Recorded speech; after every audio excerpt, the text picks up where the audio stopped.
Well, welcome everybody. It's a pleasure to see you all so bright and early on a Sunday morning. It might be hard getting up so early in the morning, but the traffic is nice at this hour. So I'm Henry Harris, and along with Tzvi Werther, who I'll be introducing in just a moment, we're very excited to welcome you to the 5th annual Innate Health Conference. And I'm basically going to just share with you a few could you keep that door open? Just because I want people to know that they are coming in that way. Just a few little bit of logistics and then a little bit of a thought, and then I'm going to turn it over to Tzvi. So we're really here to try and make your stay pleasant, so you can just kind of be available to the learning experience that's about to happen. I'm just curious, by show of hands, how many people here learning about the principles for their first time? Oh, great. Okay, wonderful. Well, welcome. So there's all kinds of options. In just a moment, we're going to hear from Tzvi a little bit about how this seminar works, and kind of how one might go about this learning experience to maximize your part in it, your role in it, because it's a little bit different than the typical seminar. Oh, right. So I really want to encourage people to both for your sake and for the people that are here, to take a moment to silence your phones. And even better, if you want to do like the deluxe version, silence your phones and give it to a friend. You know, like you're here, you invested time and you invested money. Get the most, like it's a tremendous consideration for the people around you. And of course, it's for your own sake that you just, I think I actually read a study recently that showed that people who even have smartphones on their person perform way more poorly, even if they're on their body, they're distracted. So I encourage you to do that. And I wanted to share with you a little bit of a thought of my own in terms of what this learning experience is about. It's about the opportunity to see something that's in your possession that's easily overlooked. It's not something that you need to work hard at. It's not something that you need to be good at. It's not something that you need to gain expertise in, because it's not really yours. It's something it's a gift that is already present in your life, because there's a creator of the universe. There's an intelligence behind whole life that has designed us to be awakened to and sensitive to and connected to an extraordinary wisdom. I want to share with you just a brief story that happened to me that kind of symbolizes it a little bit. Many years ago, when I was in university, I had the university gym that I went to exercise, and I would just get dressed in my sweats, and I would only bring my wallet and my keys, and they had these little lockers. When you walk into the gym, you pay 10 cents. You put it into this little thing, and you get like the key is attached to a safety pin, like a pin. You attach it to your exercise clothes, and you go do your workout, and you don't have to deal with your valuables. So that's what I would do. And then I finished. I did my exercise. I did whatever I was going to do. I came back to leave, and I looked at my sweatshirt, and there was no pin. It must have come off during all the exercise or whatever. So I went back and I retraced my steps. I went to this place, I went to the place where I jogged, I went to this other place. I looked everywhere. I could not find my key. And I had a whole day of events that I had expected to do, and I needed to get changed, and I needed my wallet, and I needed keys, etc. So I really couldn't find it, and I had to go. So I went up to the receptionist like at the entrance to the gym, and I apologized, and I said, listen, I'm really sorry, but I don't know what to do. I need access to my personal belongings. I'm happy to pay for any damages that if there's a need to break the lock, but I really need my stuff. What can you do for me? So she said, well, where's the locker? So I turned around to point in the direction of the bank of the lockers, and she starts laughing. So I wasn't so happy about that, because I was already a little bit annoyed, and now she's laughing at me. So I turn around to her to kind of clarify what's so funny. And she tells me the key is pinned to the back of your sweatshirt. So, it's a little bit like we're walking around with a key, We don't always notice it's literally in our possession, because it's not something that we have to be, like I said, it's not something we have to be good at. We're listening over the course of these next couple days together for an appreciation, for an understanding of the presence of that key. that is already here. And of course, there's so much learning and to accomplish, but first to realize that key is already here. So with that, I'm going to hand over the microphone. I want to just acknowledge my colleague Tzvi Werther, who was here last night until 3 a.m. in this room setting up all the technical capacities, which is an incredible improvement over last year. And we're very grateful that he was here and investing that and many more kochos to what's going to be a beautiful next couple days. So without further ado, Mr. Tzvi Werther. I'm hooked up. You can just take that. So this is really, I'm just excited because I see some faces here, a lot of faces here, that have really been exploring innate health, the 3 principles, along with me for a long time. Not just a few months, not just a year, but a few years. And I love getting together with you guys. I love being able to explore again, start over from the very beginning. How many times have those of you who are familiar with me, with the way that I speak and the way that I talk and share, how often do I say, okay guys, let's start over from the beginning? So here we are again, we're starting over from the beginning. And we're going to start over from the beginning in this session. We're going to start over from the beginning in the next session. We're going to start over from the beginning on Monday, and we're going to start over from the beginning on Tuesday. And the reason why we're going to start, oh, Betty is here. Hi, Betty.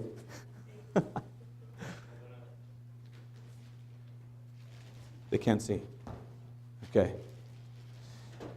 Rabbi Harris, though, my beautiful face might not be on the camera now. That's why we live here. Thank you. Well, before I get started into what I want to talk about for the next 25 minutes or so, I would just like to thank those who came from a really far distance. So I think everybody came from a far distance, but particularly our presenters. So Dr. Blevins is here from all the way from LaConner, Washington. Terry Rubenstein is here all the way from London. We allowed her to bring Brian Rubenstein with her. Brett Chitty is here also from somewhere north of London. I think it's called Edgware? Not Edgware. I forgot what it was called, but Brett Chitty is here. You'll get to meet him. He'll be speaking for a few times here over the conference. And those are the people who have really come. Rabbi Mark Spiro is here from Seattle. And that's amongst our regular local lineup of people from Rivka Krumel from Cedarhurst, Melissa Cohen, who I think lives in Brooklyn, but I'm not sure anymore. I think it's Deal now. Rebbetzin Spitz, who's been a huge assistance in making sure that this event comes together. Rebbetzin Spitz is from Borough Park. We also have Basia Friedman, who many of you have been learning with for a long time now. She's here from Philadelphia. Am I missing anybody? The Sussmans are here also from Inwood, which is right next to Cedarhurst. Chaya Leah Case is here. I think she lives in Queens. And we also have some really wonderful speakers that you'll get to know. Please bother them on the breaks. They're here to answer your questions, to talk to you, not just up here on the stage, but throughout the breaks, lunchtime. Get to know them. They're here for your learning. So I was having a short discussion to prepare for my remarks with a couple of my colleagues here, and I was reminded about something that, at least for those of you who have been learning innate health for a long time, may have been trying to do, and I'd really like, again, during this conference, to do away with some of the things that maybe I innocently was trying to do myself, and maybe I was innocently suggesting to you to do so that you could finally get the help that you seek. And the one thing that I'd like to apologize for ever having suggested to you, and this is not for the new people, won't make a difference, is that you need a quiet mind in order to learn here today. You don't. In my little limited understanding, all you need to do is whatever it is that you usually do when you're trying to learn something new. The majority of you are here, I think, are here because something has struck you about the value of what we're going to be talking about here, that there's some value here. There's something that's helping people. There's something valuable here. maybe something really valuable. And so that got you here. So what do you do when you want to learn something valuable? What do you do when you want to learn something that you don't know yet? Well, the interesting thing that I've found is that it's very different for everybody. Everyone learns differently. This is just one format of learning that we're engaged in. It's our effort to pursue some knowledge, to pursue a truth. But there's actually an infinite amount of ways to learn. You can learn through reading, you can learn through watching videos, you can learn through listening to audios, you can learn by pursuing a quiet mind, but it's not necessary. There's a bunch of ways that you can learn. You can learn one-on-one, you can learn in a group, you can learn, it reminds me of it reads like a Dr. Seuss book. So please, go easy on yourself. If you like to pursue a quiet mind, Gesundheit, knock yourselves out. But it isn't necessary. We're just going to sit here and in as many different ways as we can, in the ways that I can, I'm going to describe what I understand to be true. All the different presenters here are going to be describing what they know to be true. But here's the key. You ready? The one thing that you're going to need in order to learn something new, well, one of the words that we use to describe it is insight. And the last I checked, they don't sell any insight at Walmart. And I certainly didn't bring any with me today to be able to put in your brain so that you would know what I'm pointing to. So again, the key here is not what I'm saying. It's not what Dr. Blevins is going to be saying. It's not what Rabbi Harris is saying. It's not what any of your friends are saying. It's going to be from, well, where does insight come from? Now we're asking different questions, do you see? Now we're already in the thick of it. How do we learn?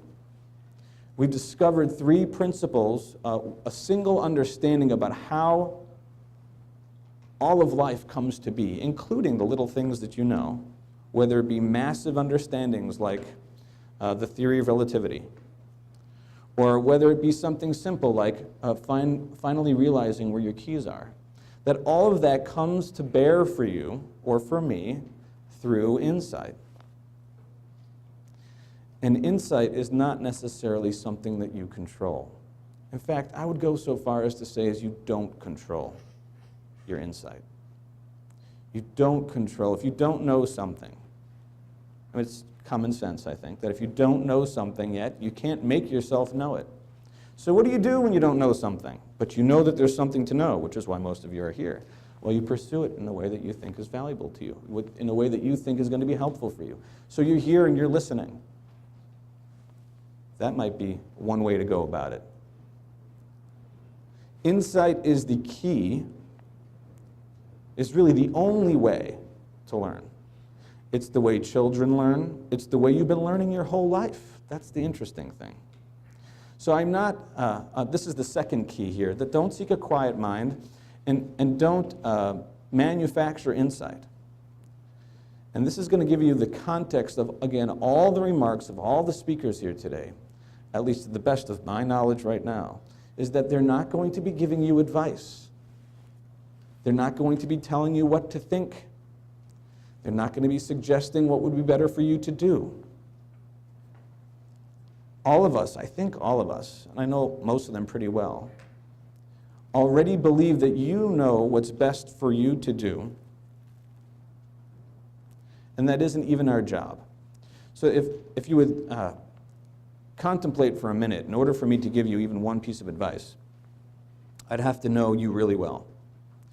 I'd have to know the entirety of your life from beginning to end. I'd have to know what you think and what you've done and where you've been and what might be right for you. I'd also have to know the future. A little problem with that one. But how much time would I need talking to you in order for you to relate to me in a limited way about who you are? That would take a long time, and it probably wouldn't even be possible. So at least for me, I mean, maybe my colleagues will give you some advice, and that'll go good for you. But I have no advice to give because I don't know what's best for you.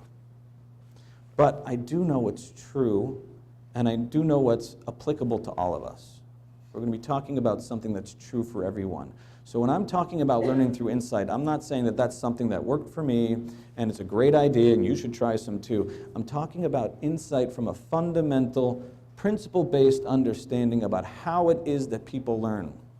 I've been learning that way my whole life. I didn't always know it. You've been learning that way your whole life. I hope you understand that by the end of today and Monday and Tuesday.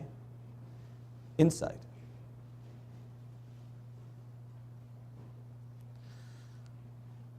Many of you have heard this following metaphor. It's a long metaphor, but I like telling it. So imagine that all of us together are really not at a principals conference, but we're at a bird watching event.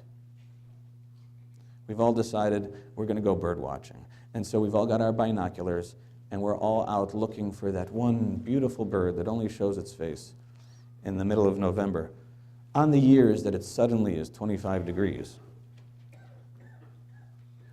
And so we go out, and all of us together, we're all searching and looking. And let's say I am the blessed one. I happen to find it first. Yes? And I exclaim to all of you, there it is.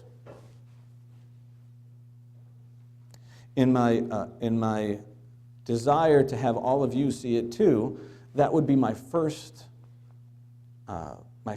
key to you, my first indicator is like, it's there, I see it, it's in the area. Now, is there any power in me saying there it is? Does that make you see it? It doesn't have the power to make you see it. However, if you're interested, what you'll then do is you might look to see in the direction that I'm looking, or ask me, where are you seeing it? I don't see it yet. And even if you do that, and I then start to describe to you, well, it's about 400 yards that way. You see that big, tall spruce there? It's in that tree. I could point it out to you. I see it. I could point it out to you. But still, even if I was doing that, it wouldn't automatically give you the power to see it. You would still have to look for yourself. And even if you do look for yourself, there's no guarantee that your looking allows you to see it, because there's no power in your looking. And so you might ask me again, and I'll describe some more. It makes this and this sound. It's this and this color. It's on the fourth branch from the top. And you might get a little closer, look a little bit more specifically. But even then, it doesn't have the power to allow you to see what I can see. But at some point, you see it. And that's the moment of insight. I would like to suggest, possibly, this is just an idea of mine, that as you look in this direction, you'll see in this direction. Not that your looking creates it for you, but that you'll, more often than not, we've seen that people who are looking in this direction get to see what is in this direction. And that's what we're all going to be doing here today, is we're going to be looking in that direction. For whatever reason you might be listening to me right now, as I've already begun to describe for you what it is that I'm seeing and what it's shown us about, or what it's shown me about learning, about how we all learn, and maybe you'll see that for yourself. Now, as I play this speech back in my mind quickly, I can sense that maybe it sounds a bit condescending, as if I see something that you don't. Now, I'm not willing to step back from the fact that I don't really see something that maybe some of you don't yet see, because I really feel like I do. I feel like I see something that's very powerful, very true, very accurate, and because it's true, it would be helpful for everyone to see it. However, I don't feel like I'm being condescending, and I'll tell you why. I didn't learn it because of the fanciness of my own brain. I don't know it right now in this moment because I'm such a special, deep fellow. It's not mine. It wasn't mine to discover.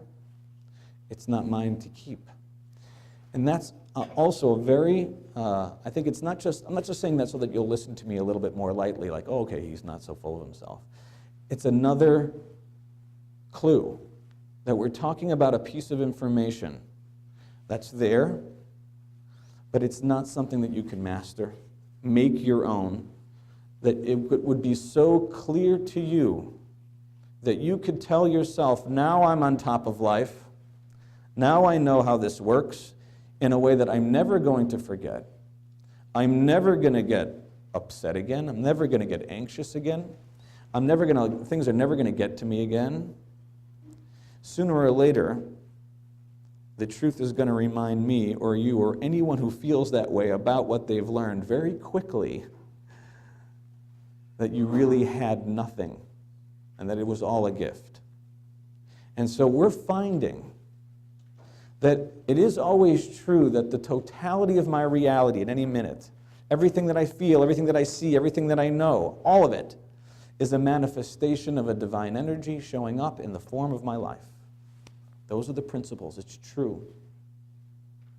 It's always true. Whether I see it in the moment, whether I agree with it, whether I can articulate it, whether I can share it with someone else. It's true whether I'm feeling good. It's true whether I'm feeling bad. Completely and utterly, all of my personal reality is coming from one divine source in one direction and no other. And yet, often, I imagine that it does not. Often I imagine that you are making me feel this way. Often I imagine that now I've mastered this science. Now I know how to control life. Now I've gotten on top of it. And I still do that often. Preparing for this conference would be a great example of that. Staying up till 3 in the morning is pretty much my endeavor to control the outcome. At 3 o'clock, I decided, okay, I think now I've done my part. I think I've done my part.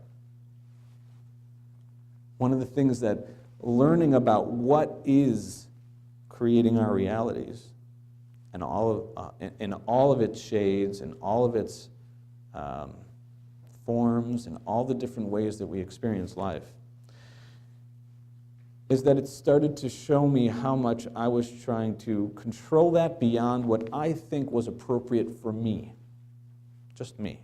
I want to be very careful here. I'm not suggesting that people should stop trying hard at life or stop really trying hard. Just for me, Tzvi Werther in my life, there were areas that I was trying harder than I should have been because I misunderstood what determines outcomes, what determines the reality in the moment. I thought it was me that was utterly responsible for what happens. I think that a lot of us are surrounded with that possibility that we are the creators of the outcome. We hear it everywhere, we talk about it everywhere, it's in our conversations, it's in the books we read, it's in the shows we watch. But when I've started to see that the outcome was not mine, the effort is mine, yes. Well, it changed the way I approached effort at all. And so at least here today in this session, Rabbi Harris, you got to give me signs if I'm coming up against time. If there's moments here today that you think that through your effort you are going to create your understanding of what we're calling here innate health or the 3 principles or what's true about what's creating everything in your life, it's going to be a bumpy ride. But if you put your effort in, whatever effort you think is appropriate, and you just kind of enjoy yourselves here in that process, you may find by surprise that you've learned something and not even noticed when it happened because it's coming from somewhere else anyway. Is this making sense with anybody? Does anyone have any questions about this? Yes? It's making sense. Good. So this is what we've learned about learning. And it's just one implication that flows out of what we refer to as the 3 principles. And I promised myself to be different this year and not to tease you too much. And I'm going to give you short definitions of what the principles are, but again, remember, they're just my descriptions of them, and you're welcome to listen, but whether they insightfully make any difference to you is not coming from my definitions, it's going to come from somewhere else. So I'll give it a shot, you give it a shot, and let's see what happens. So there are three principles. They're not principles of things to do, there are principles in what's already here.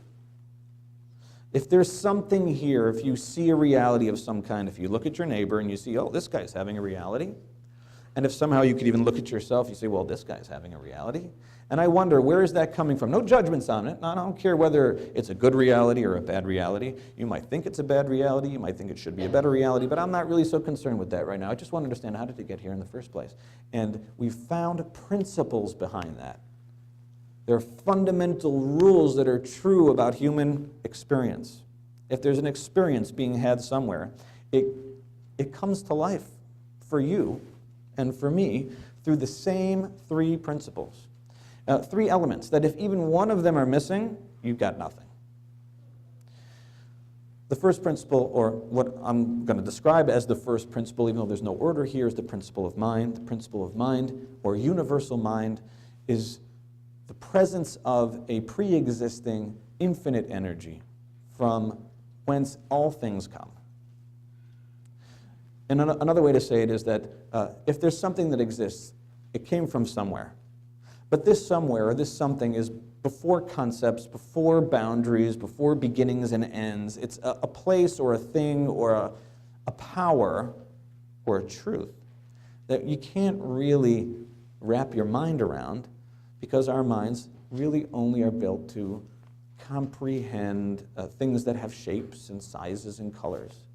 So I can't really tell you what it is, but I can tell you that it is. And that's what's important here. And if that wasn't there, nothing would be here. You had a question about that?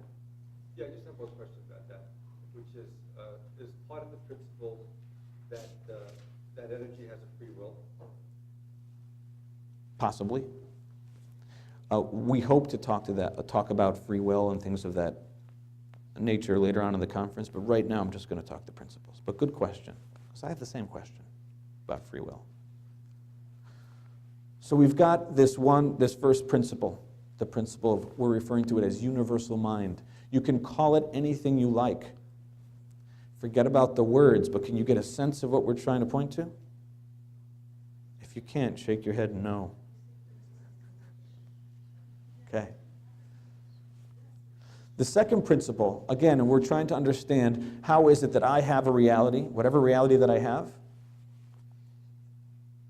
is the principle of thought, and that is the way that something comes into being is through the principle of thought. Again, I'm not talking about your thinking, and I don't think it's important to really get to the end of what these words mean. But the principle of thought is that there's a power that takes thinking and brings it alive. There is no other power that brings things alive except for the power of thought. So you've got the principle of mind, which created the principle of, which is also the principle of thought. And then you have the principle of consciousness, which simply, and very simply put, and my colleagues can talk about this much more deeply and in much more detail, is that you are alive. But you know what you're alive to? You're alive to thought. It may not seem like it, because what these three principles do is they create an experience, a full-blown experience.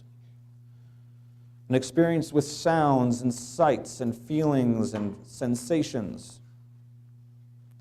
All those things that you are right now experiencing, the sound of my voice, whether you're happy with the level of the temperature, whether it's too cold or too hot, for each of you individually is all being created for you right now through these three principles, and no other way. One of the things that is included in what it creates, because it creates everything, you can't exclude anything, but one of the things that it creates is what you know. What I know at any given moment is utterly governed by these three principles. It's how I came to see that learning literally happens through insight. And when I say insight, I'm talking about through these three principles, through this single paradigm of creation. You come to learn whatever it is that you're going to learn here today. And I'm going to learn here whatever I'm going to learn today. I hope to learn something too.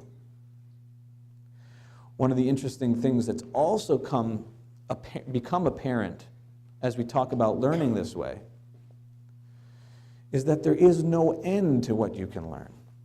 There's no end to what you can see. There's no end to what you can understand. There's also no longer a problem if one person is seeing something very deeply and someone else is not.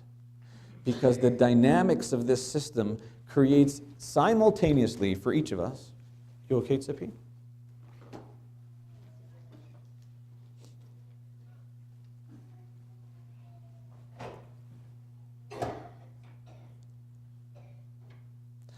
It simultaneously creates for each of us our realities, which means that it's very possible that one person will absolutely love the way that I'm delivering this talk, understand it, wish I wouldn't stop and just couldn't get enough of it. They would be right, probably, but someone else might not. And that's not a problem, that's just how it works. So very often people will ask me, Tzvi, should I can only come for one of the 3 days, which day should I come? Or someone will ask me, Tzvi, I want to come to, is this session going to be helpful for this specific problem? Or is this conference going to be helpful for that specific problem? And it really puts me in a bind because I know I want them here. I want them to learn this. I want them to see about this. I know it's going to help anybody that sees it. But I can't guarantee that anyone's going to see anything here today. And maybe some of you will have such a rotten time that you'll want your money back. If that happens, Rabbi Harris is over here. Yeah?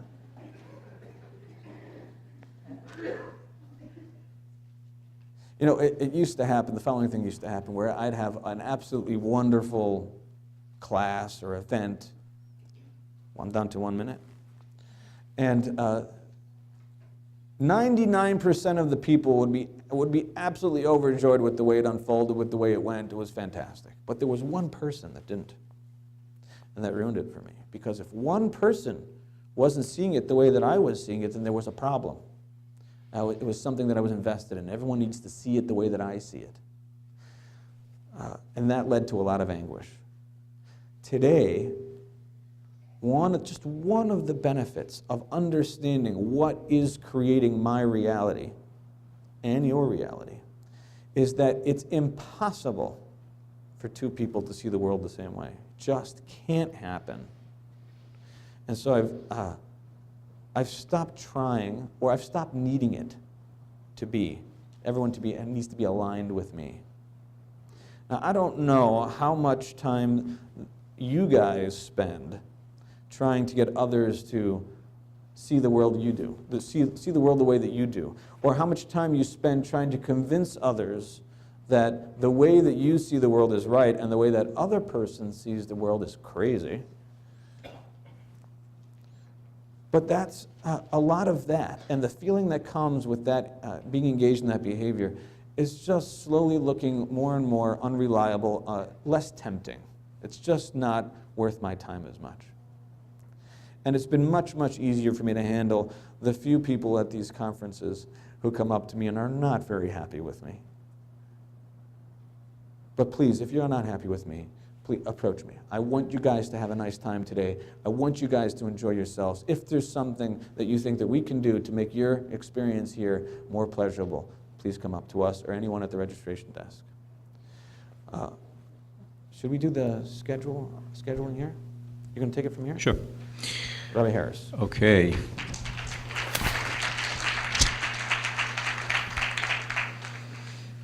one of our disagreements is who people should address when they have grievances. So, okay, so we're taking a break. Today, this break that we're taking right now is a little shorter than normal. So we have a little less than 15 minutes. Normally the breaks are a little longer for a little more of a slower pace to the day. But we'll be back here at 11 o'clock to hear from Terry Rubenstein.